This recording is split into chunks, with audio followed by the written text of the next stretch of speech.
welcome back to Cindy's Library. I am Cindy, and today I'm going to talk about what I have managed to read for the first half of Victober. So, exciting times ahead. Now, some of it I've already talked about. I have finished Jane Eyre, loved it.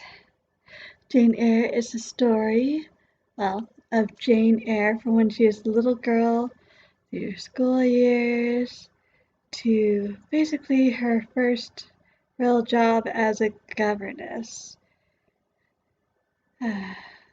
For Adele, who is the ward of Mr. Rochester, and things get interesting when Mr. Rochester shows up. I've done a full review for this, so I will include the link below if you'd like to see it. Quite enjoyable though. I also finished Mary of Barton by Elizabeth Gaskell, and I did a full review of this one, which I'll also link below.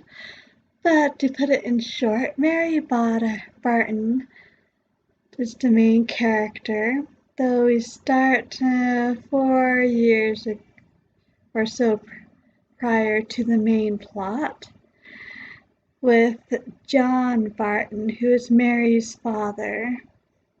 And they live in an industrial town. I think it might have been modeled after something like Manchester. So, anyway, he works at a factory, and factory work can be interesting to say the least. In that it's not always consistent depending on demand. So things aren't too bad when demand is high, but when demand is low and people start getting laid off, well, that creates real hardships. So there's that strand of John Barton dealing with the effects of industrialization, basically. And his daughter, Mary, who, at the time of the main plot, I think she's around 18, apprenticed to a dressmaker since her father doesn't want her to work in a factory. And she is pursued by two different guys. There's Jim Wilson, who also works at the factory, although it seems like he's more of what we would call today an engineer. And he's the boy next door. And there's also Henry Carson, the son of the factory owner. And everything comes to a head one day between all four of these different people. So, you want to hear more? You can check out the link I leave below. So, what else have I been reading this Victober? Well, I just finished yesterday. Was it yesterday? The day before. Adam Bede by George Eliot, which I really, really enjoyed. Our main character is, of course, Adam Bede, and they do not live so much in a manufacturing town. It's more of an agricultural area. And so there are plenty of farms around, and these farms tend to be pretty prosperous, generally speaking, enough so that starvation, at least, isn't so much of an issue. There is, of course, the squire who actually owns most of the land in the area. Adam himself and his younger brother Seth, they happen to be in the carpenter trade.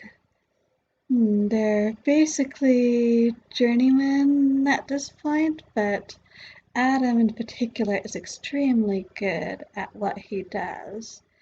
And so he's thinking of starting his own workshop in the not too near future, looking at new prospects besides working for his employer, doing work besides for his employer, things like that.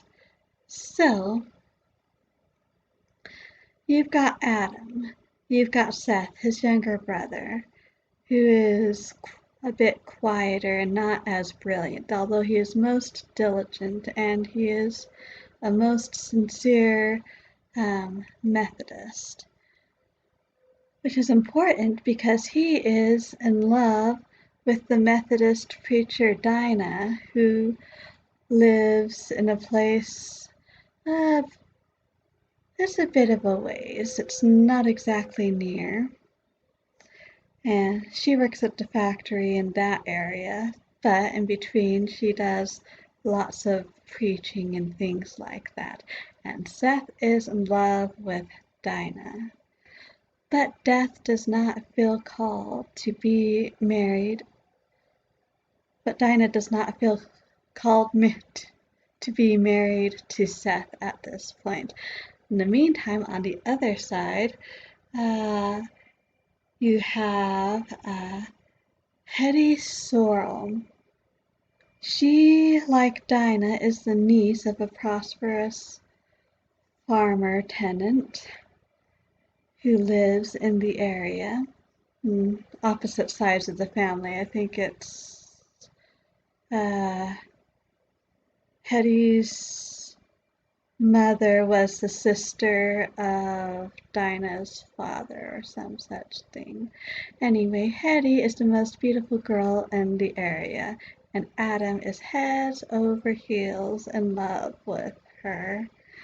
However, well, Adam is quite a good prospect, being an artisan, and he's known as the most industrious and brightest guy in the neighborhood.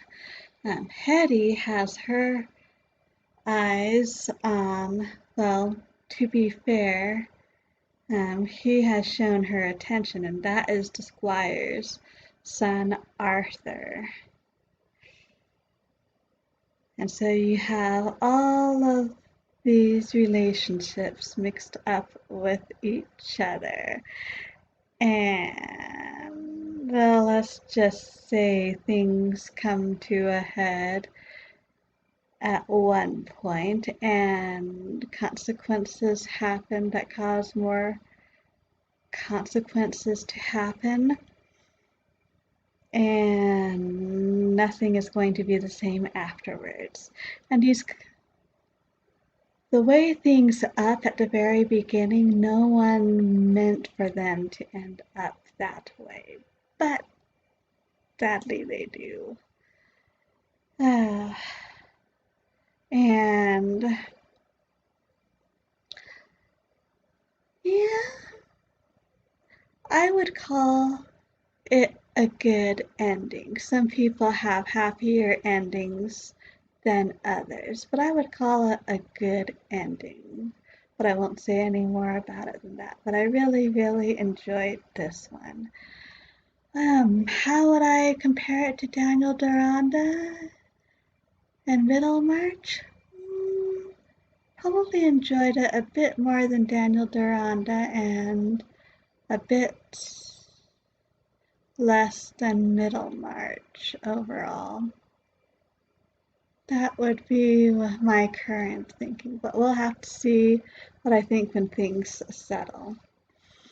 And the last thing I have read for this half of the month is actually not Victober for all, but I had to read it. Charming Artemis by Sarah M. Eden, historical fiction, more Regency. At the time, this is, I do believe the Napoleonic Wars are probably over by a couple of years, at least. So definitely not Victorian yet. Anyway, this is the ending of actually 2 series. So I can't tell you a whole lot, but I can tell you a few things. First of all, the 2 series I'm talking about are uh, the Lancaster family, made up of 4 sisters and uh, mostly 1 brother.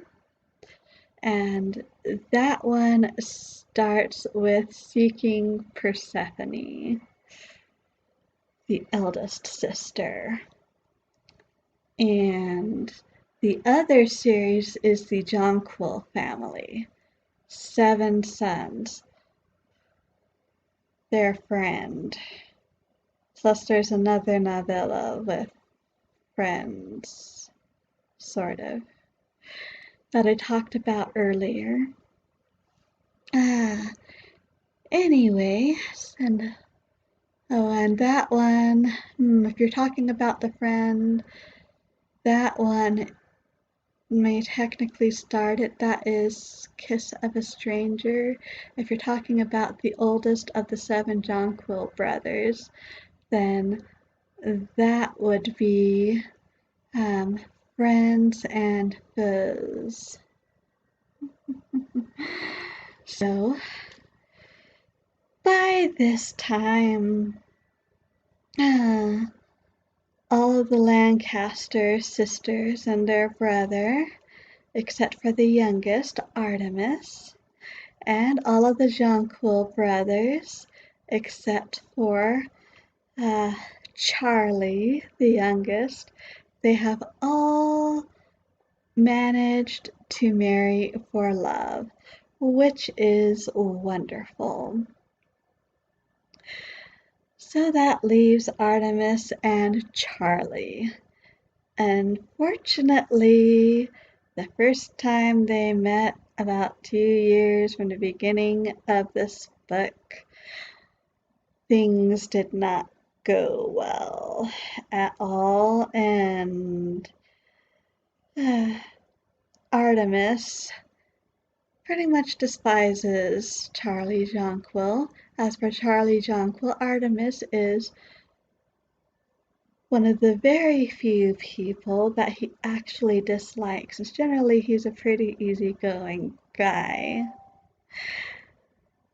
And then an incident happens, a misunderstanding, and the only way out of it is for the two to get married, whether they like it or not. So, things go on from there, and I can't say anything more beyond that plot-wise, except that it ended both series very, very nicely. Loved it. And for those who are fans of the series, I can assure you that there is plenty of the dangerous Duke, plenty of the foppish Earl, plenty of Matter, the Jonquil's widowed mother. Oh, and yeah, that is probably everything I should say at this point, except that Charlie, after being the youngest and feeling like he's not needed and trying to find a niche none of his brothers have found, finally has found a niche, but that sort of gets upended by the events of this book. But he finds another way of finding it, so that is great. As for Artemis, oh, she takes after the Huntress in many, many ways, and it's great.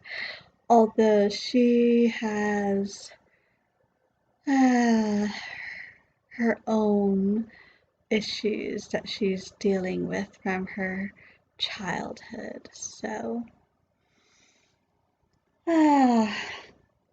for fans of Sarah Eden's 2 series, well, all I can say is I was not disappointed by this fabulous ending. For those looking to start with Sarah Eden, technically you could start with this. I mean, everything you really need to know is included, but you probably will want to start at the beginning of both series. Fortunately, let's see if I can find it. Yes. We have a lovely family genealogy here, including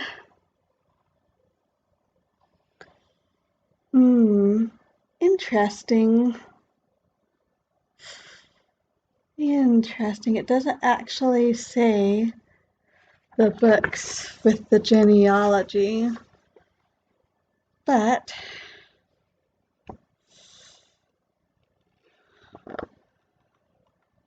well,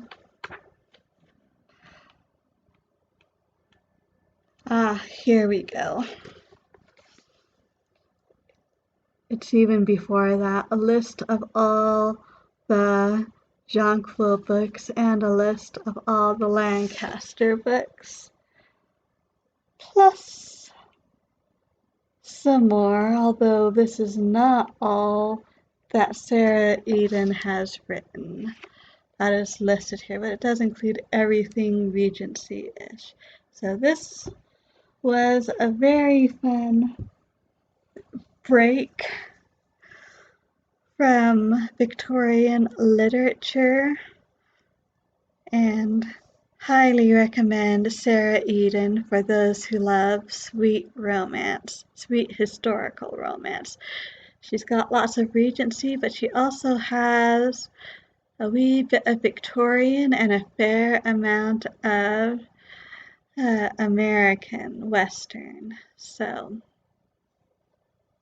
that is what I have been reading for the first half of October, including plenty of Victober. So thank you so much for stopping by. I truly do appreciate it. If you're doing Victober, I would love to hear how that's been going for you. If not, I'd still love to hear what you've been reading this month so far. And until next time, I hope we all stay safe and healthy, and as always, have